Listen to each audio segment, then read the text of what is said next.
Ừm, Bạn có biết điều gì đáng sợ hơn cả cái chết không? Đó là việc bạn nằm trên giường bệnh vào những giây phút cuối đời, bàng hoàng nhận ra mình chưa thực sự sống. Chúng ta được dạy phải sống theo một kịch bản hoàn hảo, học hành chăm chỉ, tốt nghiệp loại giỏi, phấn đấu có một công việc văn phòng tử tế, làm thêm giờ đến kiệt sức để dành dụm cho một căn hộ ngày càng xa tầm với, rồi lại tiếp tục gồng mình duy trì một vẻ ngoài thành đạt.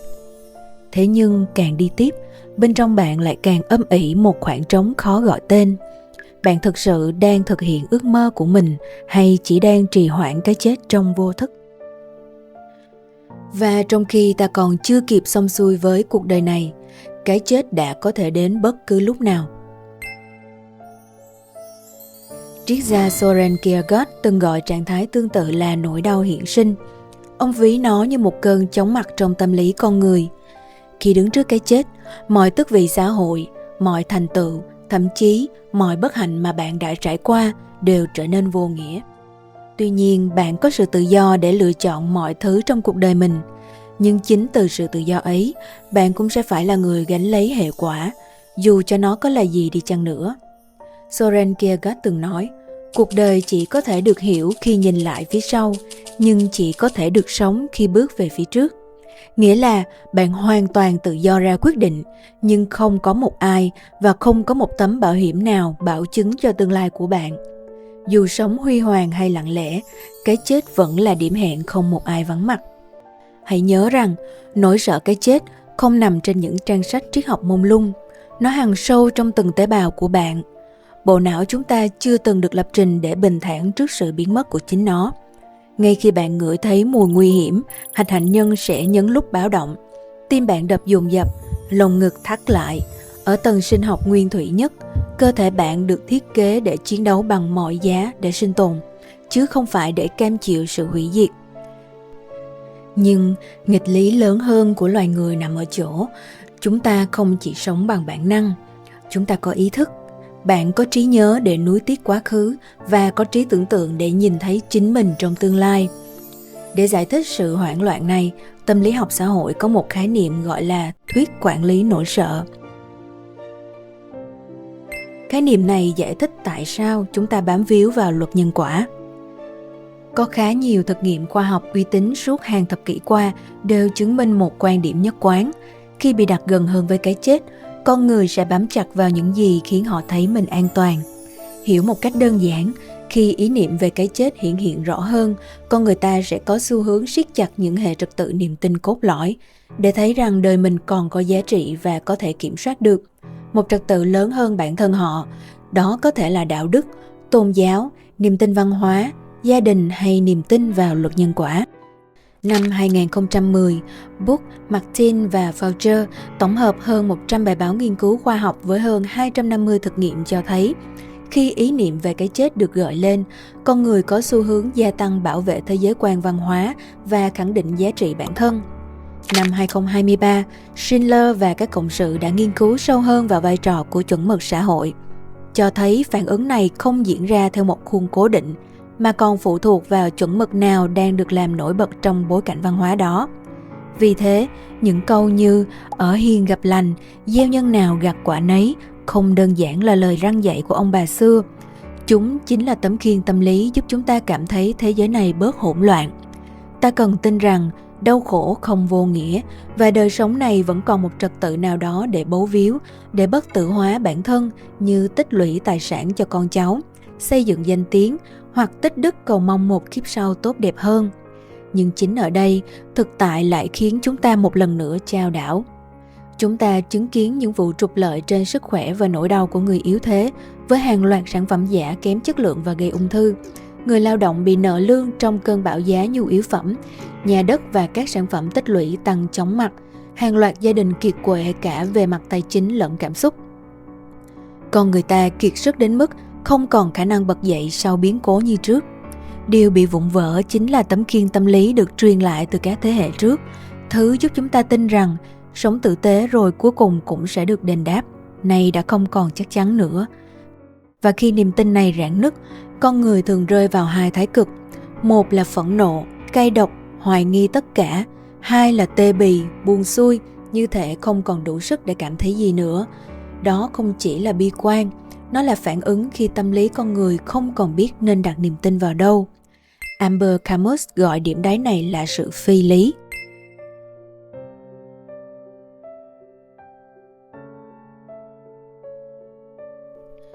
Ông cho rằng sự phi lý không nằm ở bản chất vật lý của cái chết, mà nằm ở khoảng cách giữa một bên là khao khát cháy bỏng được sống một cuộc đời công bằng, có ý nghĩa, và bên kia là sự im lặng tuyệt đối của số phận.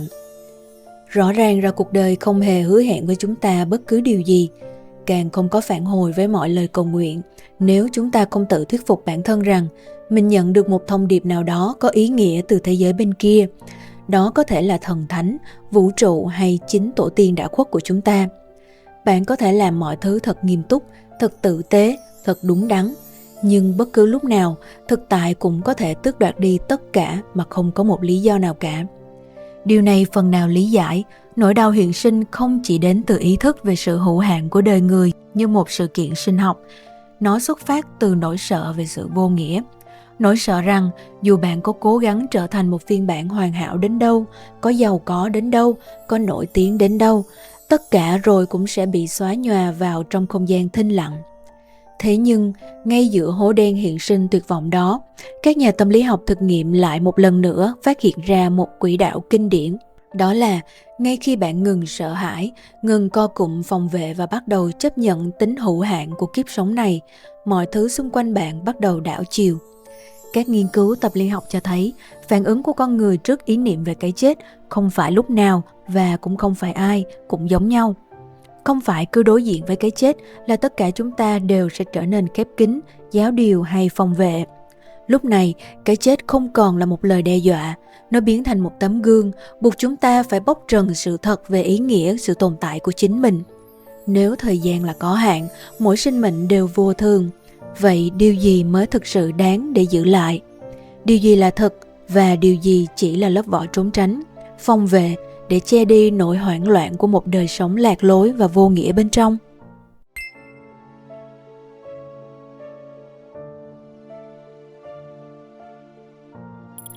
Dưới góc nhìn thần kinh học, não bộ con người có hai cách diễn giải. Cùng là một sự thật rằng đời người là hữu hạn, nhưng nó có thể được trải nghiệm như một lời đe dọa khiến ta co rút, hoặc như một cú đánh thức buộc ta phải sắp xếp lại hệ giá trị của mình. Khi bạn hiểu quỹ đạo này, bạn sẽ ngừng tử tế để mặc cả với số phận, ngừng sống tốt chỉ vì sợ bị trừng phạt. Bạn chọn sống thật, bởi đời sống này là ngắn ngủi và không được bảo chứng. Chân thật với chính mình có lẽ là thứ có ý nghĩa nhất. Giữa địa ngục trần gian của trại tập trung Đức Quốc xã, triết gia Viktor Frankl đã chứng minh thứ giúp con người sống sót không phải là thể xác, mà là một lý do có ý nghĩa để sống. Ông gọi đó là ý chí kiến tạo ý nghĩa. Ý nghĩa không có sẵn dưới đất để bạn nhặt lên, nó được sinh ra từ cách bạn chọn thái độ trước nỗi đau của mình. Trong cuốn Đi tìm ý nghĩa sống, Frank không nói rằng cuộc đời vốn đã có sẵn một ý nghĩa rõ ràng chờ ta đến nhặt lên. Ngược lại, ông cho rằng con người phải kiến tạo ý nghĩa qua chính cách mình đáp lại hoàn cảnh, không phải bằng cách phủ nhận đau khổ, mà bằng cách chọn thái độ của mình trước đau khổ. Điều này đặc biệt quan trọng với người Việt Nam hôm nay, với một người cha mất đất cho những công trình nghìn tỷ, một công nhân bị nợ lương, một người trẻ đang ngồi chết lặng trong văn phòng máy tính và không hiểu vì sao cuộc đời mình lại cạn kiệt và vô nghĩa như vậy. Ý nghĩa không nhất thiết bắt nguồn từ việc thoát ra khỏi nghịch cảnh ngay lập tức. Nhiều khi, nó bắt đầu từ một câu hỏi nhỏ hơn nhưng thật hơn. Trong hoàn cảnh này, mình sẽ sống như thế nào để không phản bội phần con người sâu sắc nhất của mình? Tolstoy cũng từng đi đến một phát hiện đau đớn như vậy. Trong khi có danh vọng, tiền bạc và vị thế, ông vẫn rơi vào khủng hoảng ý nghĩa sâu sắc. Trong cuốn Lời thú tội, ông nhận ra rằng những hệ thống từng giúp ông sống tiếp như nghệ thuật, sự tiến bộ, thành công, danh tiếng, rốt cuộc không đủ để trả lời cho câu hỏi vì sao mình phải sống nếu kết cục cuối cùng vẫn là cái chết. Và trong tác phẩm Cái chết của Ivan Ilyich, Tolstoy đưa câu hỏi ấy vào số phận của một con người rất đúng chuẩn xã hội. Thành đạt, biết leo lên từng nấc thang danh vọng được người đời công nhận, biết sống sao cho đúng với các tiêu chuẩn. Nhưng đến khi nằm trên giường bệnh, Ivan mới bàng hoàng nhận ra Có thể mình chưa từng thật sự sống cho điều gì là chân thật. Hắn đã sống theo kỳ vọng, theo phép lịch sự, theo thang đo của đám đông. Và chính vì vậy, cái chết trở nên đáng sợ hơn gấp bội. Không chỉ vì nó chấm dứt sự sống, mà vì nó đang phơi bày khả năng rằng toàn bộ cuộc đời của hắn có thể đã bị hắn sống sai, và bây giờ hắn không thể quay đầu làm lại được nữa.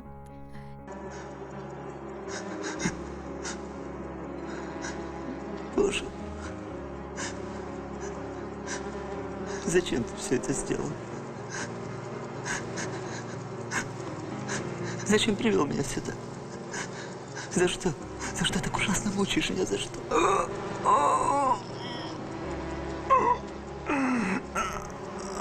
Không chờ đến giây phút cận tử như Ivan, rất nhiều người trẻ chúng ta hôm nay đã bắt đầu chạm vào nỗi sợ đó. Không chỉ là nỗi sợ chết, mà là nỗi sợ lúc cận kề cái chết mới nhận ra mình chưa thực sự sống một ngày nào có ý nghĩa. Có thể chúng ta sẽ không bao giờ có một câu trả lời hoàn hảo. Tolstoy không có, Kierkegaard không có, Camus cũng không có. Frank cũng không đưa ra một công thức chung cho tất cả, nhưng họ gặp nhau ở một điểm. Con người không thể tránh khỏi sự hữu hạn. Và chính vì thế, vấn đề không còn là làm sao trốn khỏi cái chết, mà là làm sao sống để khi nhìn lại, ta không thấy đời mình chỉ là một chuỗi phản ứng vô thức với nỗi sợ. Bởi cuối cùng, cái chết không chỉ là thứ lấy đi mọi thứ, tiền tài, danh vọng, tuổi trẻ. Ở một nghịch lý nào đó, chính nó cũng là thứ buộc ta phải trả lời nghiêm túc. Điều gì trong đời sống này là thứ bạn thật sự mong muốn? Cảm ơn bạn đã theo dõi video ngày hôm nay. Mình là Dự Y. Nội dung video được tổng hợp và chọn lọc từ các nguồn lý thuyết và nghiên cứu kinh điển về triết học và tâm lý học hiện sinh. Bạn nghĩ sao về nội dung video ngày hôm nay? Theo bạn, hiện tại bạn đang là ai? Bạn đang sống vì điều gì? Và nếu hôm nay là ngày cuối cùng được sống, điều gì khiến bạn nuối tiếc nhất? Hãy chia sẻ quan điểm của bạn ở phần bình luận nhé. Chúc các bạn có một ngày bình an và khỏe mạnh. Hẹn gặp các bạn trong video tiếp theo.